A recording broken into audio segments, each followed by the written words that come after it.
How did we get here? If you've been paying attention to the news, you've heard the concerns raised about Social Security cuts. Is there enough money to fund it? That's an important question that I'm not going to answer. What I am going to do is tell you how we got the Social Security system we have today in terms of who's covered and what the impact of that coverage has been. Information that might add some perspective to the news that you hear. So, first of all, the context. Social Security was started in the 1930s. Why? Because in the 1930s, we were in the midst of a Great Depression. By we, I mean particularly the United States, but it was actually something that was affecting many of the industrialized nations. And the United States had it pretty bad. 1 in 4 people could not find a job. As you can imagine, especially in an era when the man of the house had a job, brought home the money, and supported his wife and children, or just himself, or just his wife, or just his children, I suppose. And so that money was critical to the care of an entire household.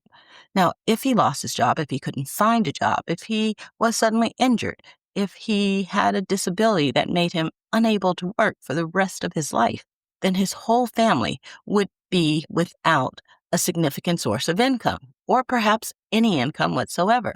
And it is that context in which the Social Security Administration was created with the Social Security Act of 1935. It was a groundbreaking law. It was part of a whole sweep of laws that were meant to make society better, passed by Franklin Delano Roosevelt on August 14th. So if you want to celebrate that, you can. You can add it to your holidays. Nobody else is probably going to celebrate it with you, but you can add it. Now, with millions out of work, families struggling, what did the Social Security Act do? Well, at its heart, it was about giving people dignity. It created old age benefits that were funded by payroll taxes so retirees over 65 could have steady income. It also introduced unemployment insurance, and remember I talked about women and children, programs to help dependent children and mothers. And one thing that a lot of people don't realize is that it prioritized rural areas where poverty was much worse than in urban areas. It funded health care for moms and kids and helped kids stay with their families instead of ending up in institutions. Like, if you don't think the institutions we have now are great, you should have seen the ones we had in the past. What I can also tell you about Social Security is that it was not interested in taking care of folks whose income they couldn't verify. What they did when they created the Social Security program is they said, okay, this is for regular wage workers and not domestics, people who work in other people's homes, particularly maids, butlers, things like that, and also not for sharecroppers in this, essentially, but also some of the workers who worked in California on farms or throughout the nation in agriculture. Now, here's the thing. Those people tended to be African American and Latino.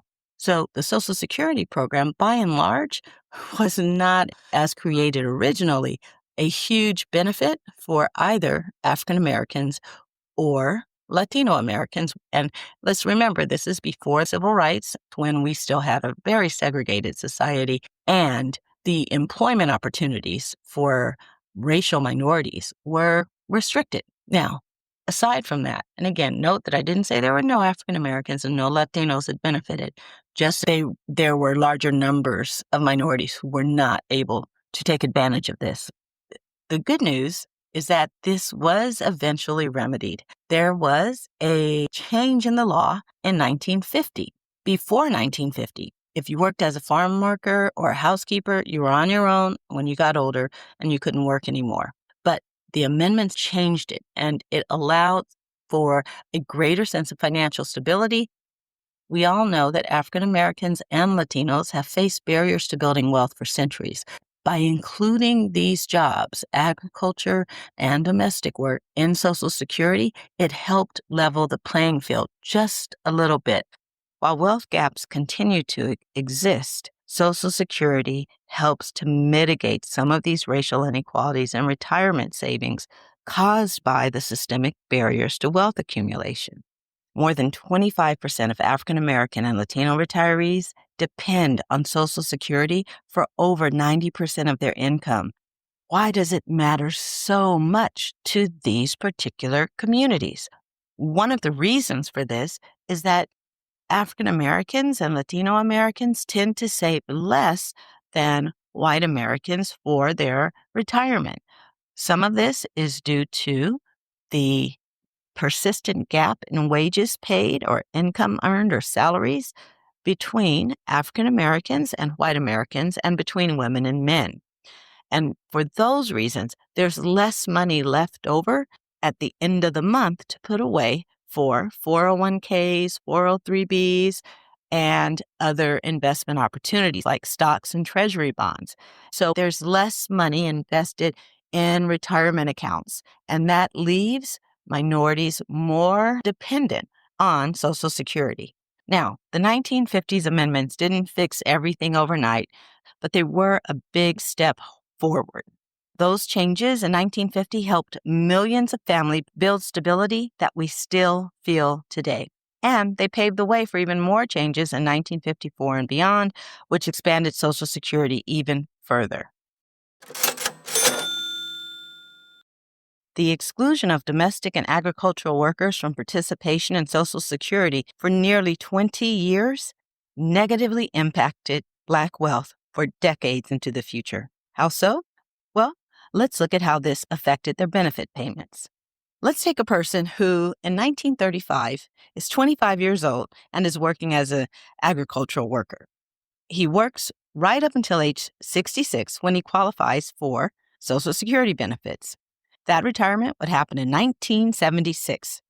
Had this worker been included from the inception of Social Security, their annual benefit in their first year of retirement would have totaled about $2,300. That's equivalent to $13,000 in 2025.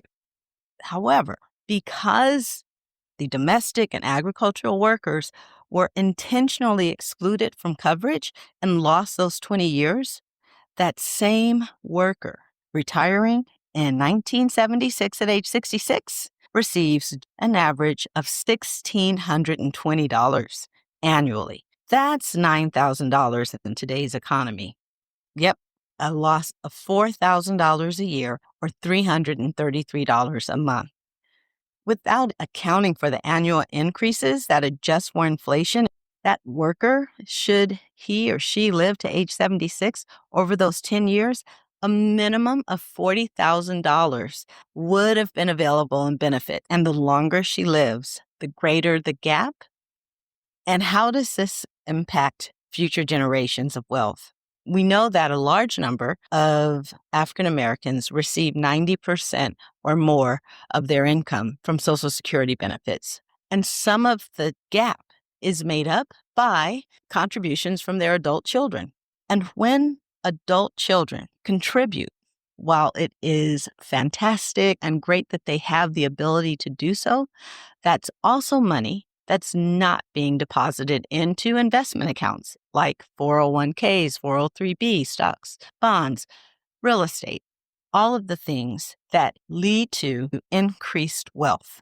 The other impact is less money available to keep up the senior's home if he or she is a homeowner. When that home is sold to help cover nursing home expenses, there's less money for that, meaning a lower standard of care in some cases. Or if the home is sold upon death, so that this can be an inheritance to provide some bit of wealth for children and grandchildren. Because the home sells for lesser money, because it was less well kept, that impacts the amount of money available through inheritance that can also be turned into investments. Bringing it all together, you have the loss in benefit income. Then you have the additional loss of wealth from the lack of opportunity to invest because of the wage gap. But beyond their generation, there is in their children's generation a loss of investment in future income for them and their children. And with that, compounding, the grandchild of the agricultural worker, the grandchild of the domestic, has missed out on 2 generations of wealth building opportunities. Thank you for watching our video. We're a new channel, so please subscribe. Also, check for notifications so that you'll be notified when we drop something new. And please share this video to help others know how we got here.